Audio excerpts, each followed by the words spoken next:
The journey began in silence.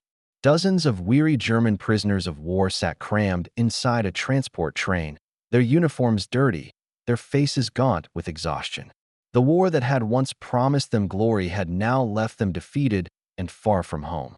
They expected the worst: harsh treatment, starvation, perhaps even humiliation at the hands of their captors. When the train doors finally slid open in the American heartland, the men squinted at a landscape they did not recognize. Wide fields stretched to the horizon, dotted with barns, silos, and tidy towns. They were marched to a sprawling camp surrounded not by barbed wire bristling with menace, but by orderly fences and guard towers manned by soldiers who looked more curious than cruel.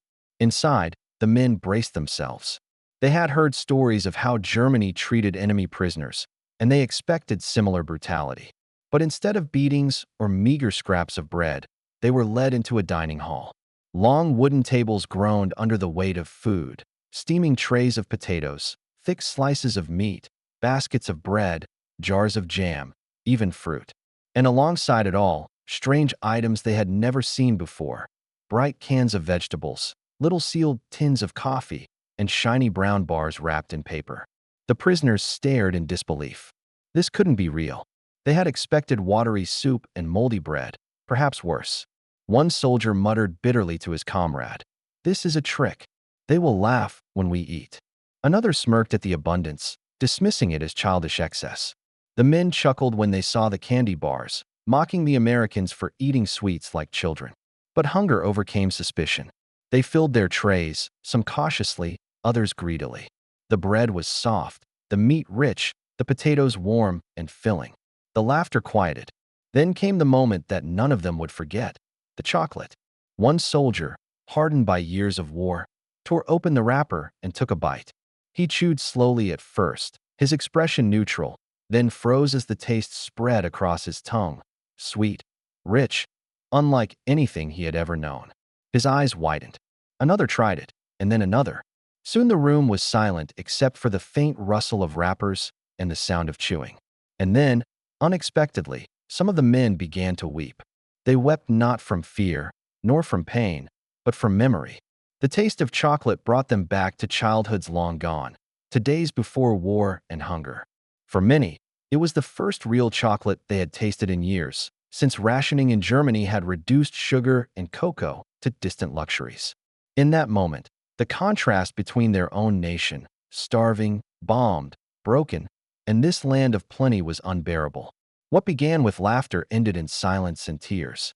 A simple candy bar had pierced through the walls of pride and propaganda, showing these men that America was not the weak, decadent nation they had been told it was. It was something else entirely: a country so abundant, so overflowing with resources, that even its prisoners lived better than many German civilians. The central question lingers, as powerful as the taste of that first bite.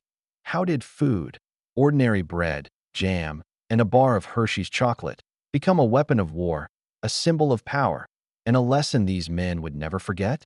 By 1944, the contrast between Germany and the United States could not have been starker. In the Reich, once proud cities lay in ruins, scarred by Allied bombing campaigns. Civilians waited in long lines for bread, butter, or soap. Soldiers on the Eastern Front boiled watery stews of turnips and black bread so hard it cracked their teeth. Coffee was gone, replaced by bitter substitutes made from roasted barley or acorns. Meat was a rare luxury, sugar nearly non-existent, and chocolate, real chocolate, was only a memory. Germany's war machine, which had stormed across Europe in the early years, now faced shortages of almost everything. Ersatz, substitute, became the word of the day. Ersatz margarine, ersatz coffee, ersatz rubber. Even cigarettes were stretched with fillers. The once mighty Reich, which promised its people a 1,000-year empire, was rationing food to keep soldiers fed while civilians made do with scraps. Meanwhile, across the Atlantic, America stood in dazzling contrast. Its cities were untouched by war. Its farms produced record harvests of wheat, corn, and dairy. Its factories turned out not only tanks and planes, but also endless supplies of canned goods, bread, milk, and candy. Soldiers carried chocolate bars in their rations, drank hot coffee, and smoked American cigarettes by the crate. Civilians, though subject to rationing, still enjoyed diets far richer than anything in war-torn Europe. This imbalance was not lost on the men who fought. German propaganda tried to convince its soldiers that America was soft, decadent, and unprepared for true hardship. They were told that Americans relied on machines rather than courage, on luxuries rather than discipline. They were assured that the United States could never sustain a long, brutal war. But reality had other plans. When German soldiers were captured and shipped to POW camps in the United States, many expected starvation, mistreatment, or harsh punishment. Nazi officers warned them that American guards would be brutal. Some feared they might be executed. Others imagined meager rations, worse than those at the front. What they found instead was a revelation. Under the Geneva Convention, the U.S. was obligated to provide adequate food and shelter to prisoners. But adequate in America meant something very different than in Germany. POWs arrived to find camps with barracks, recreation fields, libraries, and, most shocking of all, canteens stocked with bread, meat, eggs, milk, coffee, and even sweets. For men who had spent years living on black bread and watery soup, the abundance was disorienting. At first, they mocked it. American food seemed strange, almost childish. Peanut butter was sticky and foreign. Corn on the cob was laughed at as animal feed. And candy bars? Those were for children, not soldiers. Yet curiosity overcame ridicule. They tasted the bread, soft and fresh. They tried the meat, tender and filling. They drank the coffee, rich and hot. And then came the Hershey's chocolate. Sweet, creamy, and plentiful, it stunned them. The shift was not only about taste, but about what the food represented. To German POWs, it revealed a land of endless abundance, a nation that could feed prisoners of war better than Germany fed its own citizens. It was a silent but devastating form of propaganda. No leaflets or speeches required. The food itself told the story. Some prisoners began to realize that this abundance explained America's resilience. If it could provide chocolate to its soldiers, and even to its captives, what could it provide to its armies at the front? If civilians at home still had bread, meat, and milk, how vast must its resources truly be? For many POWs, the experience was humiliating. For others, it was awe-inspiring. But for nearly all, it was unforgettable. And so the stage was set. The story of German POWs in America was not just about battles lost, but about meals served. It was about the shock of discovering that the enemy's strength was measured not only in tanks or planes, but also in bread, butter, and chocolate bars. The first steps toward captivity often began in chaos. On the battlefields of North Africa, Normandy, and Italy, German soldiers were taken prisoner in staggering numbers. Some surrendered willingly, exhausted and disillusioned. Others were captured in the confusion of retreat or after their units were encircled. For men raised on tales of German invincibility, it was a humiliating experience. Once in Allied hands, prisoners were processed, searched, and then transported in convoys to ports. For many, the true shock came not at the moment of capture, but during the long voyage across the Atlantic. The journey to America was grueling, but it carried an unexpected twist. German soldiers, who expected to be starved or mistreated, were instead fed regular meals aboard ship. One pal later recalled his surprise when U.S. Navy cooks handed him a tray filled with beef stew, mashed potatoes, bread, and even fruit. Compared to the thin rations they had been given in the Reich, this seemed luxurious. At first, they suspected it was a trick. But as the days passed, the meals kept coming. When the ships finally docked on American shores, the prisoners were herded onto trains bound for internment camps scattered across the United States. They stared out the windows at sprawling fields, endless farms, and cities buzzing with life. Unlike the bombed ruins of Hamburg or Cologne, American towns appeared untouched, thriving. The contrast gnawed at them. Arrival at the camps deepened the shock. Many had expected barbed wire, brutal guards, and near starvation. Instead, they found orderly facilities built to house thousands. There were barracks with bunks, infirmaries, workshops, and, most astonishing, large mess halls. The smell of food wafted from kitchens where American cooks prepared meals not only for guards, but also for the prisoners themselves. The first meals were bewildering. POWs shuffled into the dining halls, trays in hand, and were confronted with tables laden with food. Meatloaf, roasted chicken, potatoes with gravy, bread still warm from the oven, canned vegetables, fruit salad, milk, and coffee. For men accustomed to black bread and watery soup, this was a feast. At first, they mocked it. German soldiers laughed at the abundance, sneering that Americans were soft and spoiled. Some scoffed at peanut butter, finding its sticky texture bizarre. Corn was dismissed as pig feed, unfit for humans. And when they saw candy bars placed on their trays, they burst into laughter. Sweets are for children, one man jeered, not soldiers. But laughter faded quickly. Hunger and curiosity overcame suspicion. They bit into the bread, soft, unlike the hard loaves back home. They tasted the meat, juicy, seasoned, filling. They drank the milk, cold and refreshing, something many had not had in years. Then came the chocolate. For years, German soldiers and civilians alike had been denied true sweets. Sugar was rationed, cocoa nearly impossible to find. Ersatz substitutes, made from roasted grains or artificial flavorings, were bitter imitations. Children grew up without ever tasting real chocolate during the war. So when POWs tore open a Hershey's wrapper, the taste hit them with unexpected force. Sweetness exploded on their tongues, rich and indulgent. Some smiled in disbelief. Others fell silent, savoring each bite. And some, hardened by years of fighting, broke down in tears. A diary entry from one POW captured the moment. "Today they gave us chocolate. I laughed when I saw it. But when I tasted it, I thought of my wife, my children, and how long it has been since I held such a thing in my hands. I could not stop myself from weeping." The shock went beyond taste. It was the realization of what the food represented. In Germany, civilians scrounged for scraps, and soldiers marched on empty stomachs. Yet here, in the land of their enemies, even prisoners of war were fed abundantly. If America could afford to give meat, milk, and chocolate to its captives, what did that say about its strength? The cultural clash deepened with every meal. POWs accustomed to ration cards and ersatz coffee now drank real coffee by the cup. They ate eggs, butter, and jam. They were served fruit in winter, something unthinkable in Germany by 1944.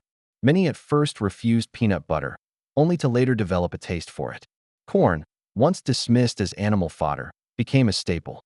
And chocolate, mocked as childish, became a coveted treasure. Some prisoners hoarded candy bars, hiding them in their bunks. Others carefully saved wrappers, folding them as keepsakes.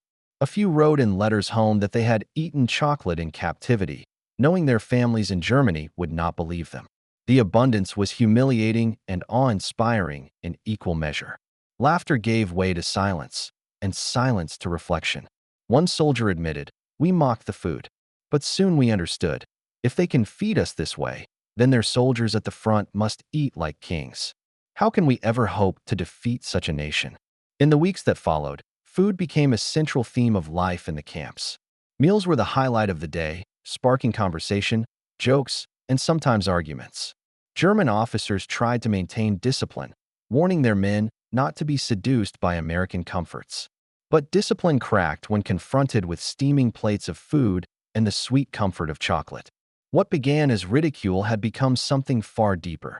The realization that food was not merely sustenance, but a weapon of morale and psychology. Each bite reminded the prisoners that America's abundance was limitless, while their homeland starved. This was only the beginning. As the months turned into years, food would become the most enduring memory of captivity, shaping not only how POWs saw their captors, but also how they saw the war itself. Life in the American prisoner of war camps quickly developed a rhythm, one that revolved around food. 3 meals a day were served, each one generous compared to what men had known in Germany. The mess halls echoed with voices, at first skeptical, then eager, and eventually resigned to the fact that this was their new reality. The daily menus astonished them. Breakfast might include eggs, bacon, toast, jam, and coffee. Lunch brought sandwiches stacked with meat and cheese, bowls of soup, and fresh fruit. Dinner often featured meatloaf, roast beef, chicken, or pork, with potatoes, vegetables, and milk. And always, there were extras: canned peaches, ice cream on occasion, and yes, Hershey's chocolate bars. For the Americans, these meals were routine. For the Germans, they were revelations. One POW wrote home that he had eaten more meat in captivity than he had in the last 3 years combined. Another marveled at seeing milk served in tall glasses, something his children back home had not tasted in months. The impact of Hershey's chocolate was especially profound. In Germany, chocolate had disappeared from shelves early in the war. Rationing had stripped it from daily life, replaced by bitter substitutes. To receive it freely, in a land where even prisoners were given candy, was beyond comprehension. Some POWs treated the bars as treasures, hiding them in lockers or trading them among themselves. Others ate them slowly, savoring each bite as though stretching the experience might somehow bring them closer to home. And some broke down, unable to reconcile the simple sweetness with the memories of families left behind in hunger and ruin. One story told of a hardened Wehrmacht sergeant who laughed at the sight of chocolate, sneering that it was food for children. But when he finally ate it, he fell silent. A fellow prisoner recalled. He turned away from us, his shoulders shaking. He had tears on his face. He said nothing more. The POW camps also introduced Germans to other unfamiliar American foods. Peanut butter, with its sticky texture, was mocked at first. Corn on the cob, served dripping with butter, seemed laughable. "This is what pigs eat," one soldier joked, until he tasted it. Ice cream was another revelation. The POWs were stunned that Americans could produce such luxuries in wartime. To them, it was proof of unimaginable resources. The abundance soon became a point of comparison, a lens through which the POWs measured America against Germany. They remembered their comrades on the front lines, living on stale bread and thin soup. They thought of their families back home, scraping together meals from turnips and ersatz margarine. The humiliation was sharp. Here in captivity, they were eating better than their wives and children. Prisoner diaries often described this shame. One wrote, "I eat meat and chocolate while my family at home starves. What kind of world is this, where the enemy gives me more than my own Reich?" Another admitted, "We thought we were superior, but now I see we were blind." Their strength is not only in weapons, but in bread and sugar. Food became a form of silent propaganda. The Americans did not need to lecture or show films. The meals themselves carried the message. If prisoners were given such abundance, how much more must the American soldiers at the front receive? If POW camps had milk and chocolate, what did that say about the supply lines feeding Allied armies in Europe? The shock deepened when German POWs learned of how American civilians lived. Letters and conversations revealed that even in rationing, U.S. families still had sugar, butter, and coffee, items long vanished from German households. To the POWs, this was not just surprising, it was crushing. Chocolate, in particular, became the symbol of this divide. In post-war interviews, many former POWs recalled their first Hershey's bar more vividly than battles they had fought. The sweetness stayed with them, a reminder of a world where abundance was normal and scarcity a distant thought. Some even smuggled wrappers home, showing their families evidence of what they had experienced. The food culture in the camps shaped not just the bodies of the POWs, but their minds. They began to see America not as a soft, decadent nation, but as a land of power, wealth, and strange generosity. They realized that a country able to give its prisoners chocolate was a country impossible to defeat. As one prisoner later confessed, "When I tasted their chocolate, I understood we could never win. If they had enough to give this to us, their enemies, then they had more than enough to defeat us." This was not simply about taste or hunger. It was about what food represented. Each meal drove home the point that America's strength was not just on the battlefield, but in its factories, farms, and kitchens. Hershey's chocolate was more than candy. It was a symbol of victory. As weeks turned into months, German prisoners settled into the rhythms of captivity in America. Work details filled their days, farming, logging, or assisting in local industries. But when they returned to camp, it was food, not guards, fences, or propaganda, that dominated their conversations. Food became a daily reminder of a world beyond their grasp. Meals were generous and consistent, a sharp contrast to the meager rations their families at home endured. Prisoners compared notes from letters sent across the Atlantic. Wives wrote of standing in line for hours for bread, of children going without butter, of meat being stretched with fillers. Soldiers read these words while sitting at American tables with plates piled high, and the dissonance was unbearable. Some spoke openly of their guilt. One prisoner confessed to a fellow, "I eat like a king here while my family starves. Every bite tastes of shame." Others admitted that they dreaded mail call, not because of bad news from the front, but because reading of their family's hunger made the abundance before them feel like betrayal. The humiliation was compounded by pride. Many had marched into war believing in Germany's superiority, not only in arms, but in culture, discipline, and resilience.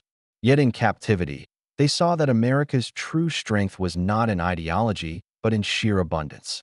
It was an abundance that did not just sustain armies. It overflowed even to the enemy.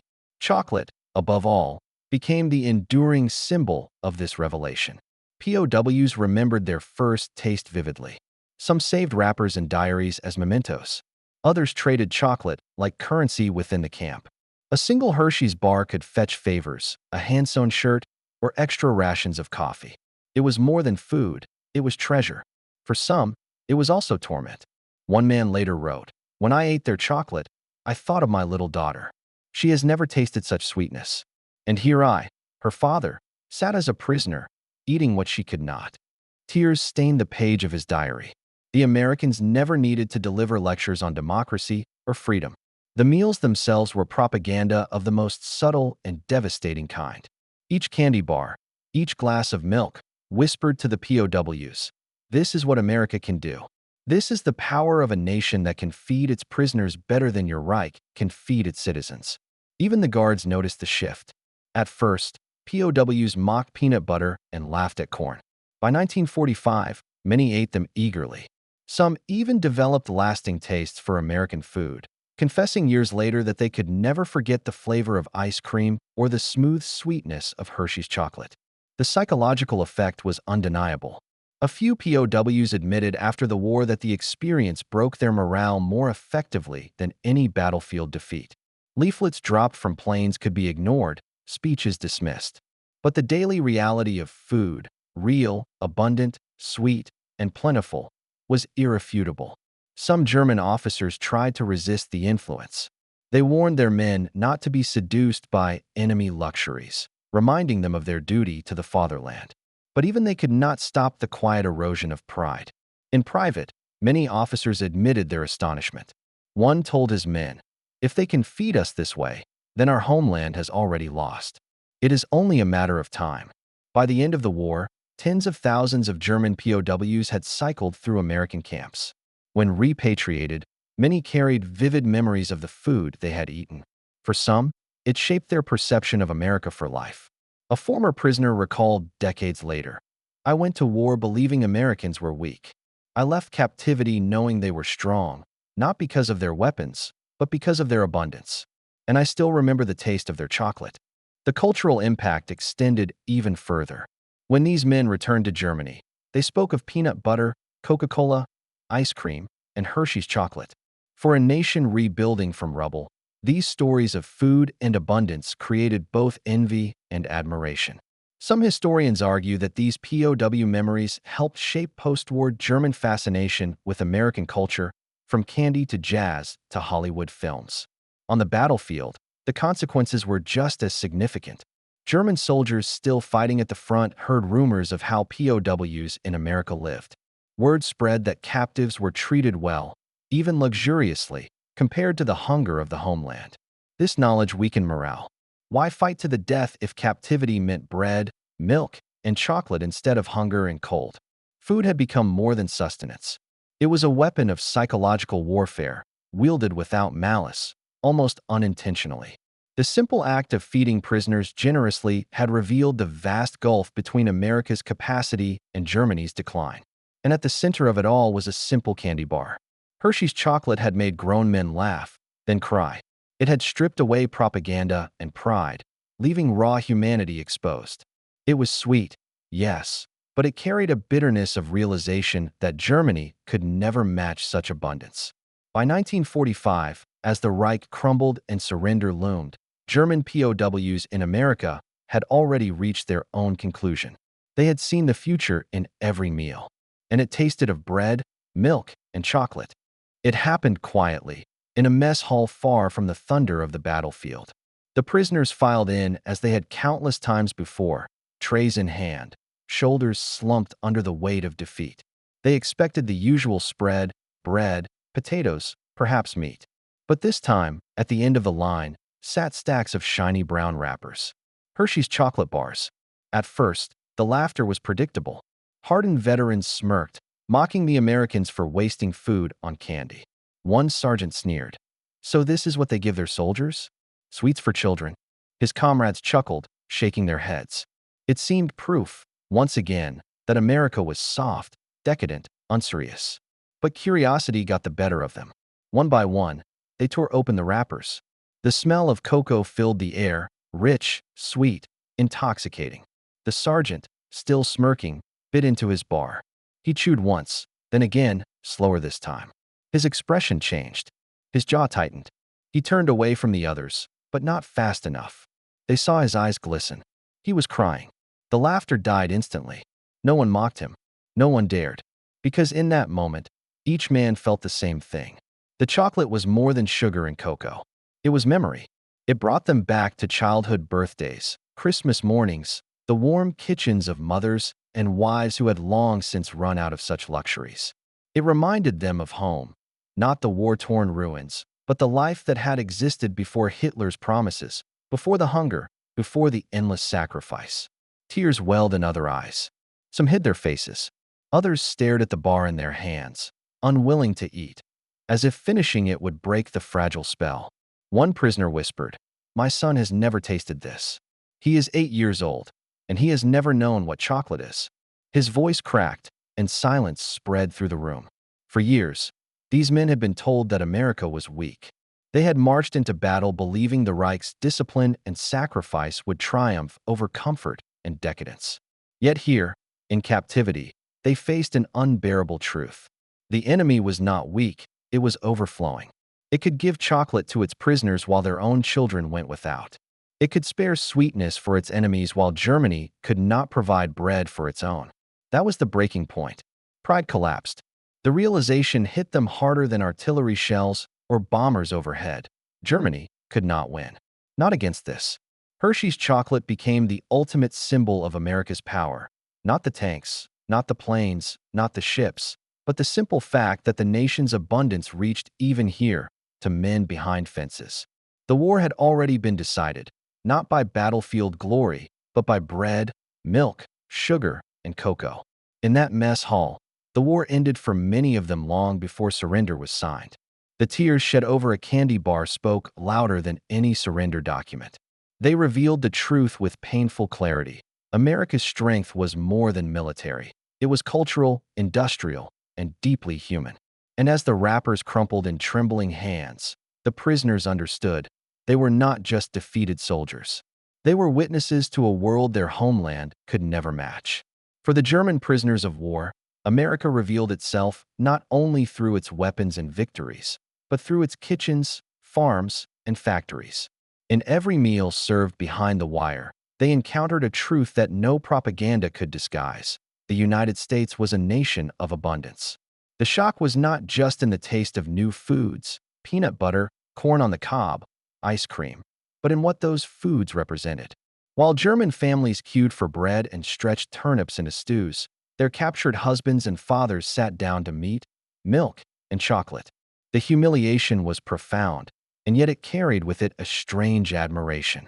Hershey's chocolate, in particular, became more than a sweet indulgence.